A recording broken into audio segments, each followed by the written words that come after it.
Peace and love. Greetings, family. It's Alkamar coming to you live with some stuff that I have to get off my chest. How the elders would say, I got things to get off my chest. I just got a question about this genocide that's taking place right now over in Palestine. If they are successful in wiping these people off that section of the map, who do you think is next? Who got next on the hit list? That's what I want to chat with you guys about this morning. Just kind of responding to some of the points that have been shared on my own page by a lot of you, and like what I recognize about just life in general, about how most people are followers. Most people are followers, and I'm not saying that to be facetious or to step on toes or any of that. That's been the way since the dawn of day, and I don't think we have anything really to do with that. You know, that's just how the pyramid is structured. I would say like 8 out of 10 people, 8 out of the 10 follow the 2 in mathematics. So when I hear things like, oh, we ain't got nothing to do with that war going on over there, that ain't got nothing to do with us, that ain't our fight, we need to focus on our own issues and things like that, based on my level of understanding, I realize that that is a narrow-minded viewpoint. And let me explain myself. The people of Palestine are battling the same demons that we are. It's the same bloodline. It's the same people. It's the same plan, the plot, how it's structured. You know, they've been since the 40s been dealing with the same thing we've been dealing with for centuries, right? And so if they have the same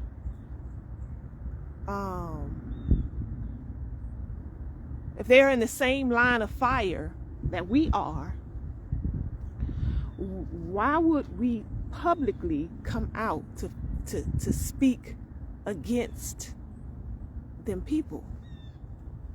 Why would we address the situation to the point where we're isolating ourselves from them in the same fight, in the same battle?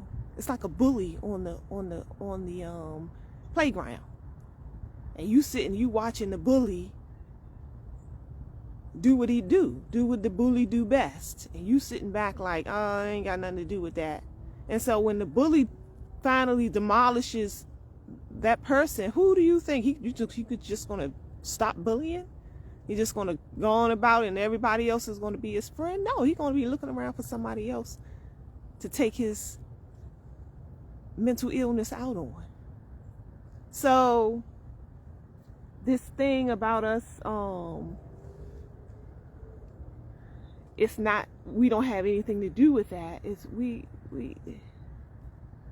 the world is a small place, and it's getting smaller by the day based on our the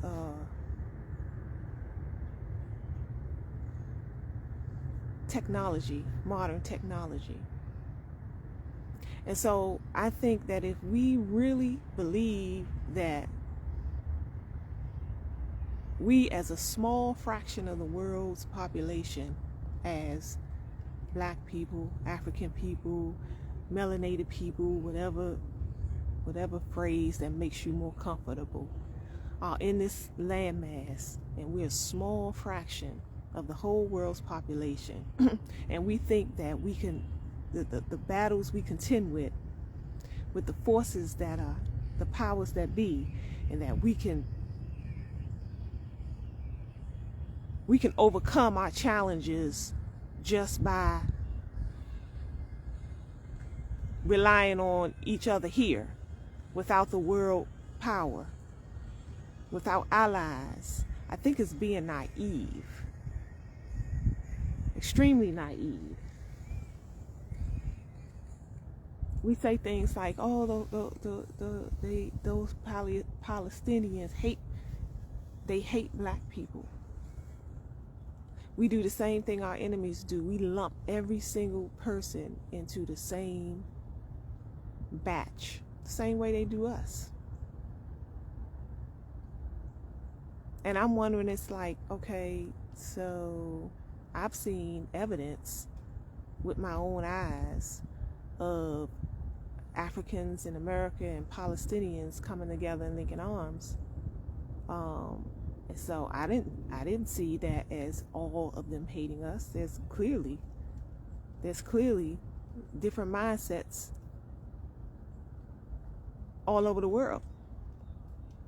And so when we say all of them hate, it's like we looking around for more enemies to take on unnecessarily.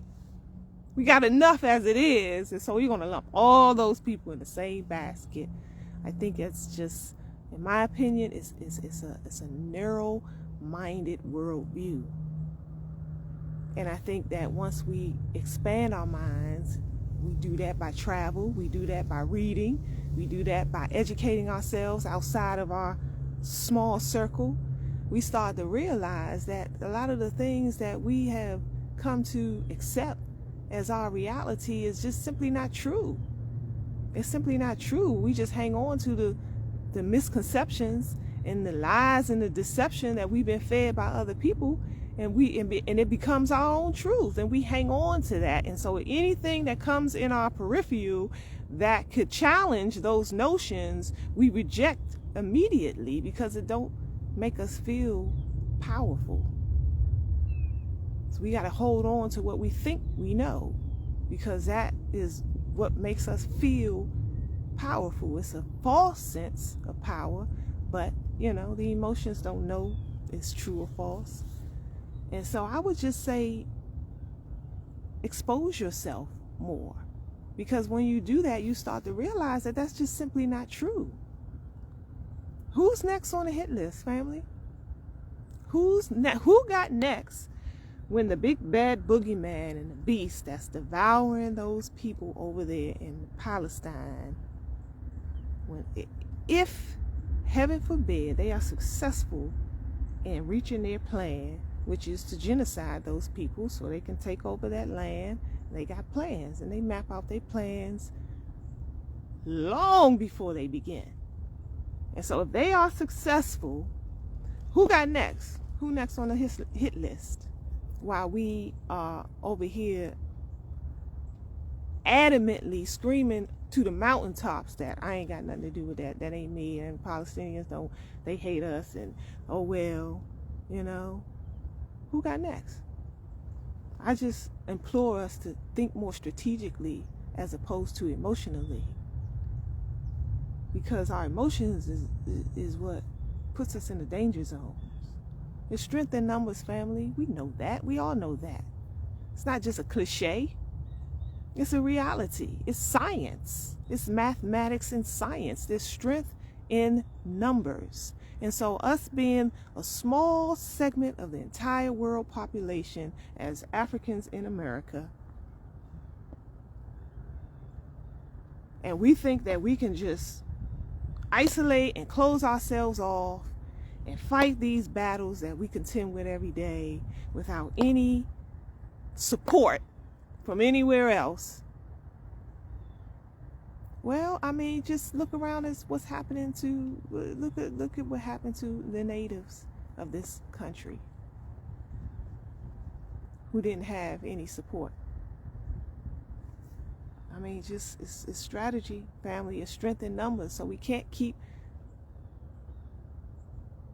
making an effort to isolate ourselves. we're school, you know, everybody, and I'm not saying that we supposed to be their bosom buddy and best friend. There's a difference between a friend and an ally. There's a difference between a friend and an ally. At one point, Russia and America were allies. At one point, China, well, let me just back up on that one, because I was going to say China and America are allies, but technically they still are. They want you to believe they're not, but they still are. In the mapped out plan for us, they still allies. Yeah, man, I just implore us to just be more mindful, you know, of what we say and how we say it, because all of us have influence, all of us, but in a lot of ways, you know, some of us have more influence than others.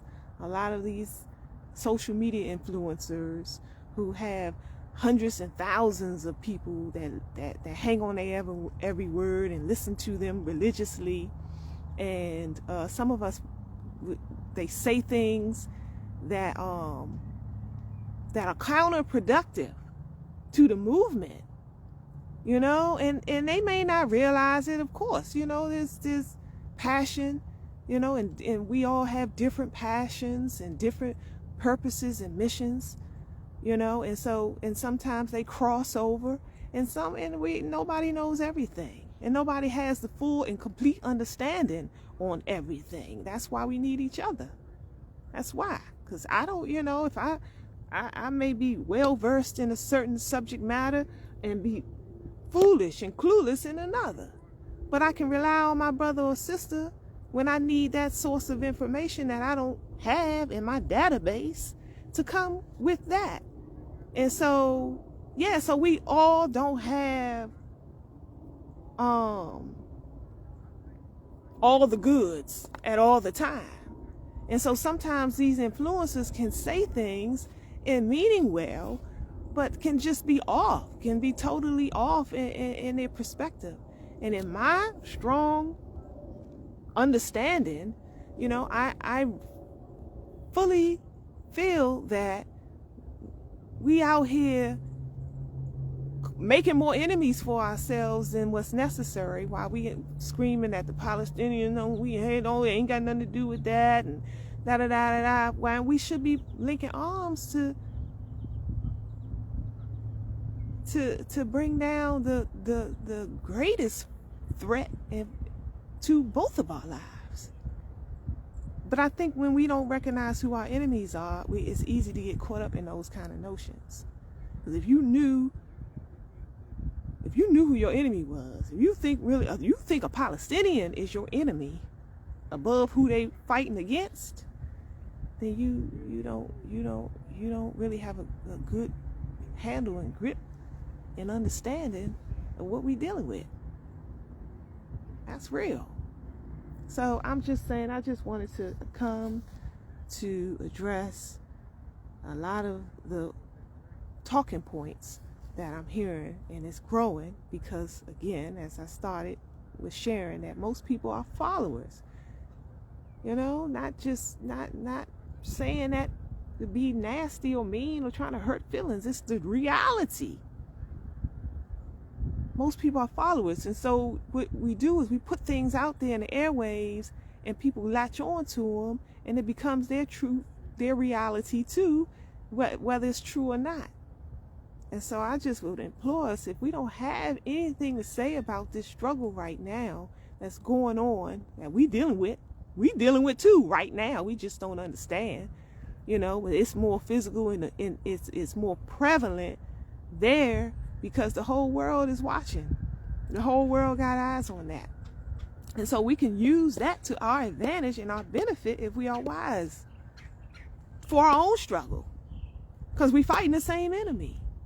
And so when we out there saying, oh, they ain't got nothing to do with that, we shutting that down and we turning our backs to people that are struggling like that, man, that's dangerous for us as well. And not to mention the not having any compassion for innocent women and children and men over there being bombed to smithereens. You know what I'm saying? They being bombed to smithereens. And if that was happening to your home, your people, you would want compassion. You wouldn't want people to turn their back and say, oh, well, I ain't got nothing to do with that. Let them kill them. You know, let them kill them. That's basically what you're saying in so many words. So just be mindful, family. Be mindful. It's like, I think the further away from a higher source, higher than ourselves we get these notions that, you know, there's no, you know, the source that created these beautiful trees and you and me and the grass and the animals and everything in nature that is beautiful and keep us alive and healthy and whole, and you reject and negate that there's a higher source. I think the further away from that we get, the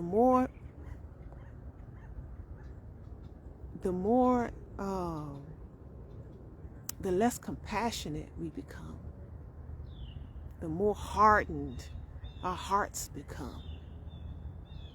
Yeah, man, it's a sad state of affairs, really.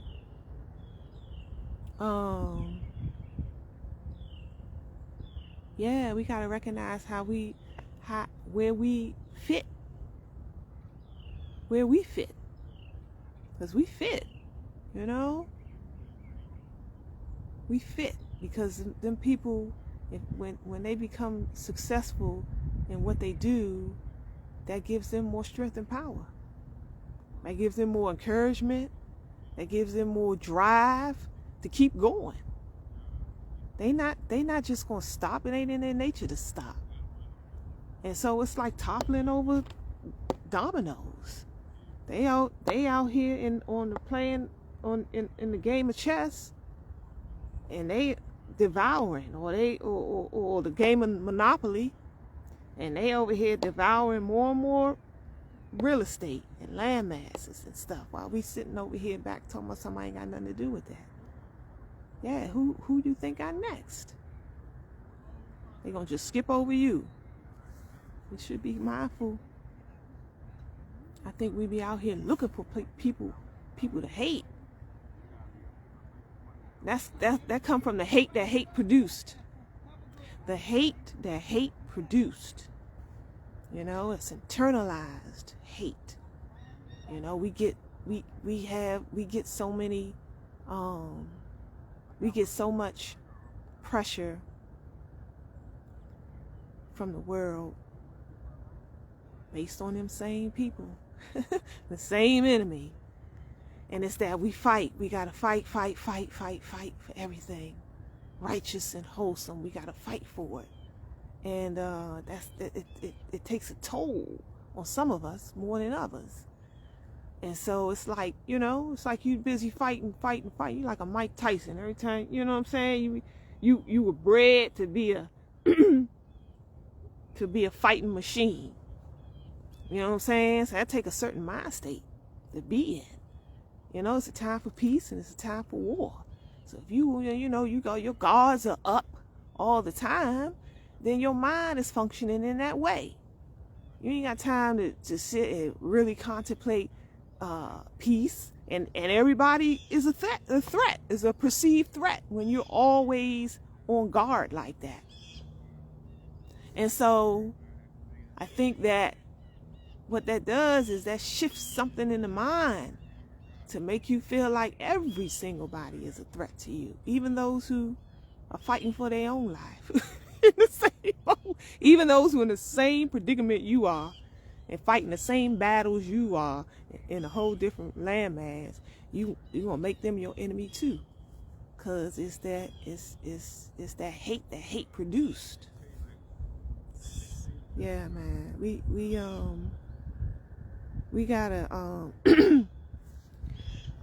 we gotta be mindful to be organizing strategically. You know, and everybody ain't gonna do everything. I get it. Some of us ain't gonna do nothing. We ain't gonna do nothing. But if you know that's you, then don't add fuel to the fire.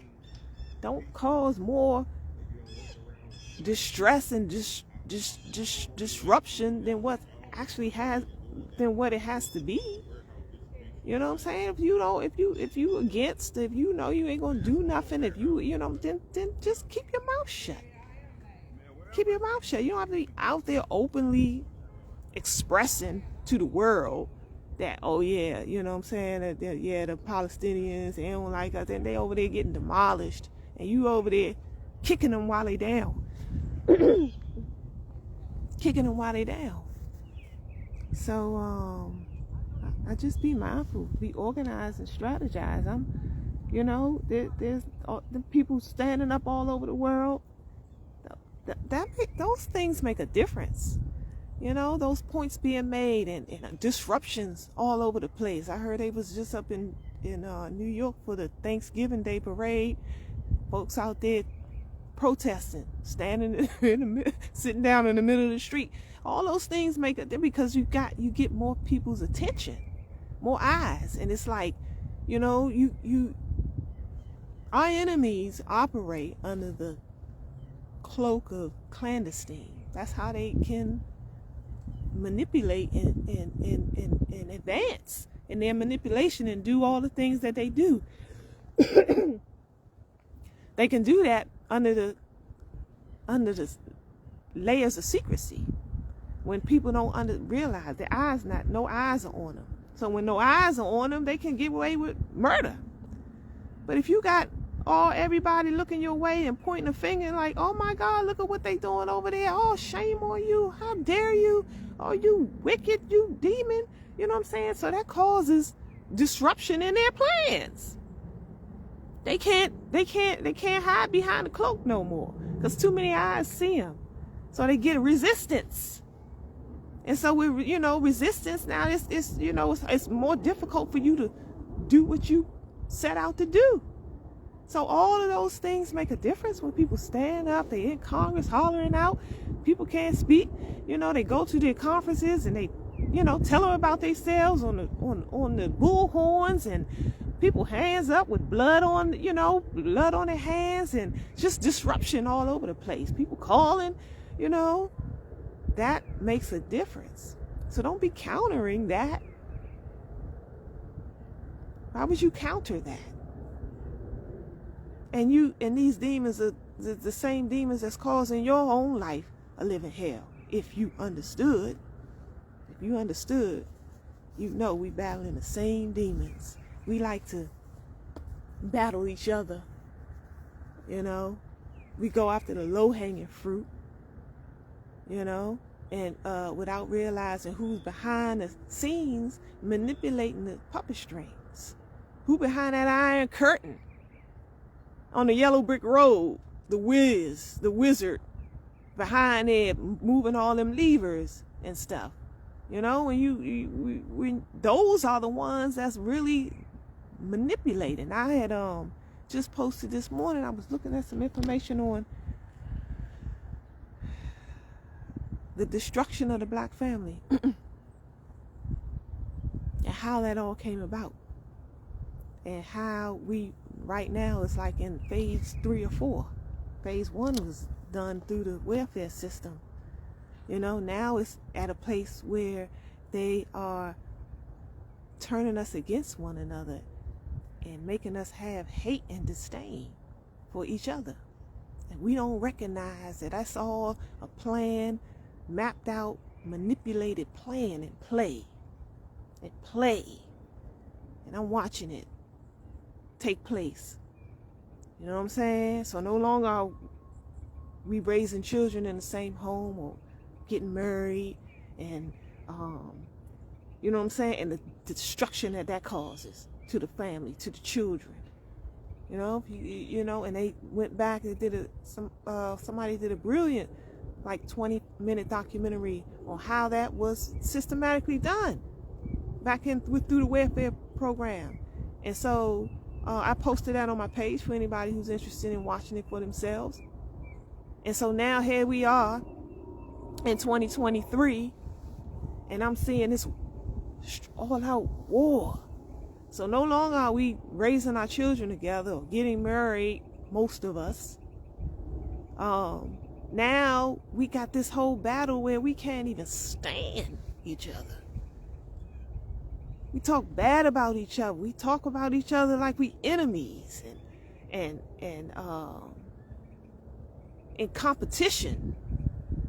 It's deep, man, when you stop to recognize that your mind is being manipulated in that way.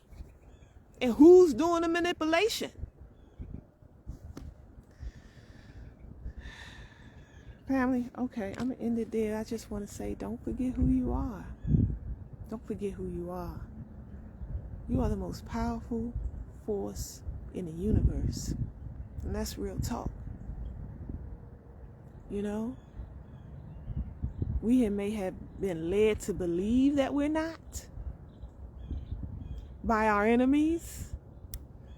But and which is why they go through such great lengths to keep us in a state of mind of not believing that. They go through great lengths to make us feel inadequate, less than, because they recognize clearly who we are. So don't forget who you are, family. You are an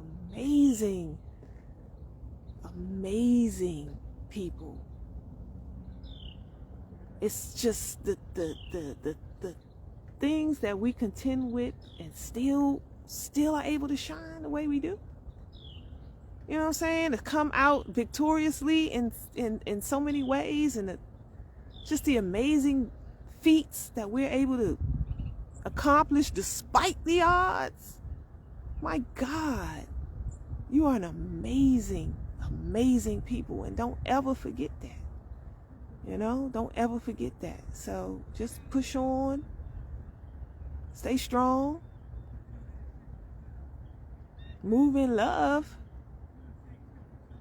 you know, and we got this. We just, you know, be some bumps in the road. It'd be a protracted struggle. Sometimes we up, sometimes we down, you know, but in the long haul, when you stop and you step back and you look at it from the angle of history, from whence we came, my gosh, we got so many wins. That's real. We got so many wins when we step back from it all and look. And so that's because we favored. So don't forget who you are, family. All right. Take care of each other out there. Peace.